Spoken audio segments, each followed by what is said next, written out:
Dear students, I am present here to teach you the first chapter of poetry section.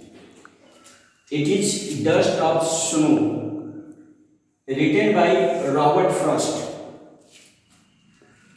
Kavita section का पहला जो आप लोगों को क्लास 10 का जो कविता है वो कौन सी कविता है? डस्ट ऑफ स्नो, जिनके कवि हैं रॉबर्ट फ्रॉस्ट.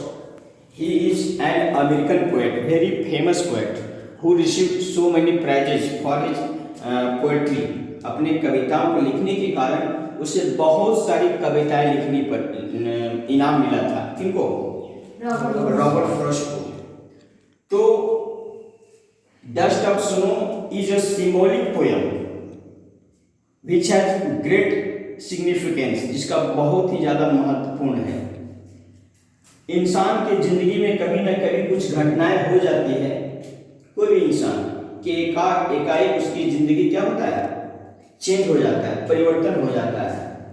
या तो उस घटना के पश्चात बहुत वो आगे बढ़ जाएगा या उस घटना के पश्चात बहुत वो डाउनफॉल भी कर सकता है. Depends on the person how it takes the things, कैसे उन चीज़ों को लेता है इस पर डिपेंड करता है. If it takes it positively, यदि वो सकारात्मक रूप से लेता है, then he will go ahead, वो आगे बढ़ेगा.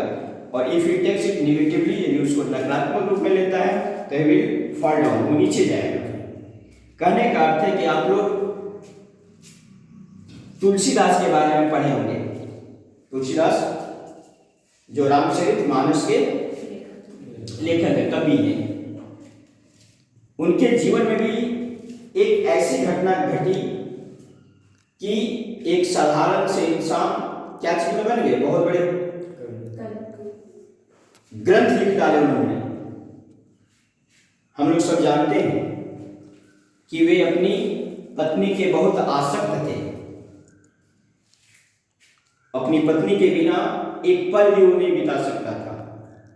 जब उसकी पत्नी मायके चली गई तो पीछे पीछे वो नहीं अपने ससुरालनी वहां तक पहुंच जाता है. नदी में पानी, एक डेड बॉडी तैर रहा है, उसको उसी के सहारे एक लकड़ी समझ के क्रॉस कर जाता है. छत पर जब चढ़ने की बारी आई तो सांप लटक रहा था, उसको रस्सी समझ करके चढ़ गए, अपनी पत्नी से मिले. इतना वो दीवाना था अपनी पत्नी का. लेकिन जो ही एक डांट पड़ी, पत्नी ने उसको जो ही डांटी उसको कि काश तुम इतना जो प्यार दिखा रहे हो, इतना जो समर्पण दिखा रहे हो, काश तुम अपने ऊपर वाला ईश्वर के प्रति इतना बड़ा प्रेम दिखाता तो तुम्हारी जिंदगी संवर जाती. और उसी समय उसके जीवन का यू टर्न हुआ और become so famous in the world, not only in India.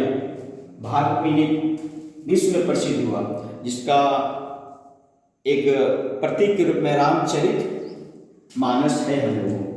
तो उसी तरह से डस्ट ऑफ स्नो मात्र 8 लाइन की एक छोटी सी कविता है जो बहुत इफेक्टिव है. कवि पर एक प्रभाव पड़ा है. स्टेंजा 1 में आइए. द वे, द वे मतलब इस प्रकार. अ क्रो, एक कौवा. सुख मतलब बेटी नहीं पता. सुख मतलब हाँ, हिलाना. Swoop down on me the dust of snow from a hemlock tree. Hemlock tree का is a type of tree which is very poisonous. एक विषैला पेड़ है, धतूरा का पेड़, ये समझ लीजिए. तो कभी कहाँ है? अंडर अ हेमलॉक ट्री, उसी पेड़ के नीचे. वो मतलब क्या है? He was in very sad mood, बहुत उदास के मूड में था वो. That's why he was under the hemlock tree thinking something, कुछ सोच रहा था. लैमेंटिंग, पश्चाताप कर रहा था. तो जो ही वो हेमलॉक ट्री के नीचे था, उसी समय क्या हुआ? द वे, एक कौवा अब सुक down on me the dust of snow. अब ये कौवा जब आया तो उसका पेड़ पर आएगा तभी उसकी पत्तियां हिलेगी, टहनियां हिलेगी ना, यानी उस पर बैठेगा तभी हिलेगी। या बैठा है उस पर से भागेगा, उड़ेगा, फिर भी वो टहनियां हिलेंगी या पत्ते हिलेंगे। अरे समझ में तीसरा तरीका क्या हो सकता है?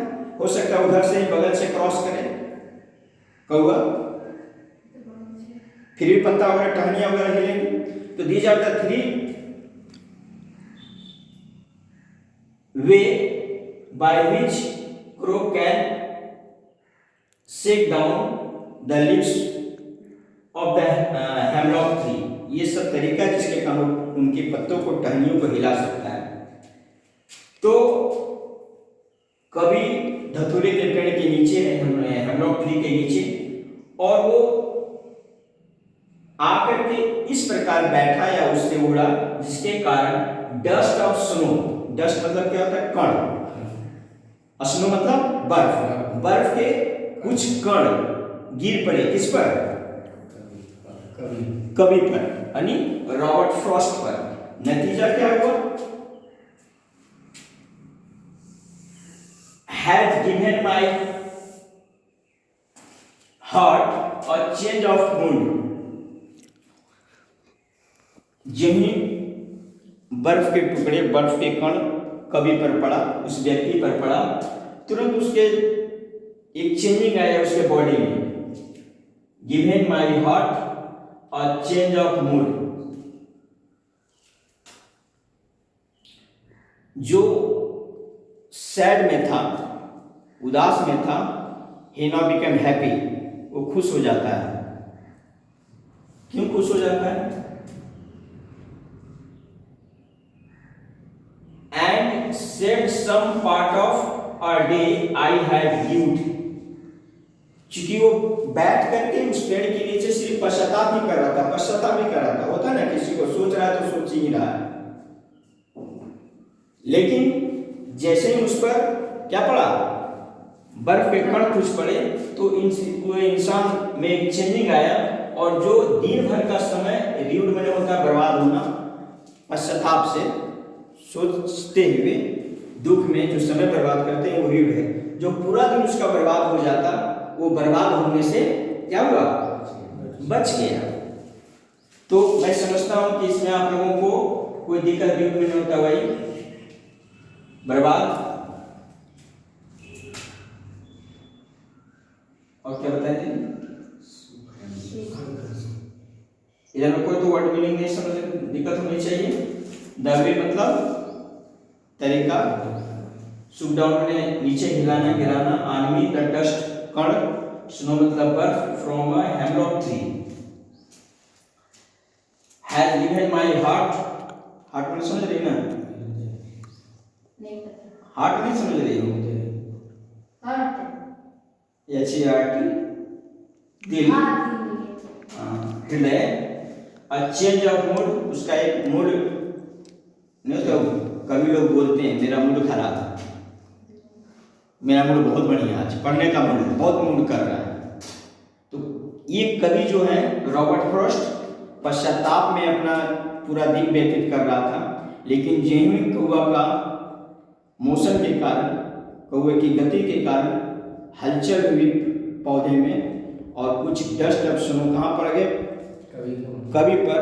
नतीजा क्या हुआ कि वो जो पश्चाताप कर रहा था उसका मूड चेंज हुआ और वो प्रसन्न हो उठा, और वहाँ जो दिन भर का समय उसका व्यतीत होता पश्चाताप से, जो रिग्रेट करता, समझ रहे ना, पश्चाताप रिग्रेट करना, वो वहाँ से पुनः चला जाता है और अपना पॉजिटिव सकारात्मक रूप से नई शुरुआत प्रारंभ कर देता है।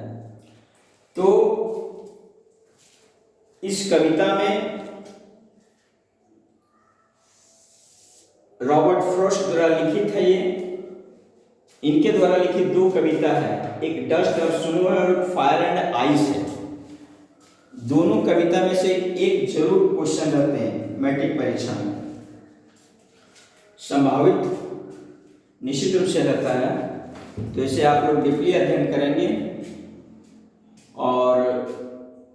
यदि कहीं किन्हीं को दिक्कत होगी तो व्हाट्सएप में कमेंट के माध्यम से उसका वर्ड मीनिंग भी पूछ सकते हैं, भावार्थ भी पूछ सकते हैं।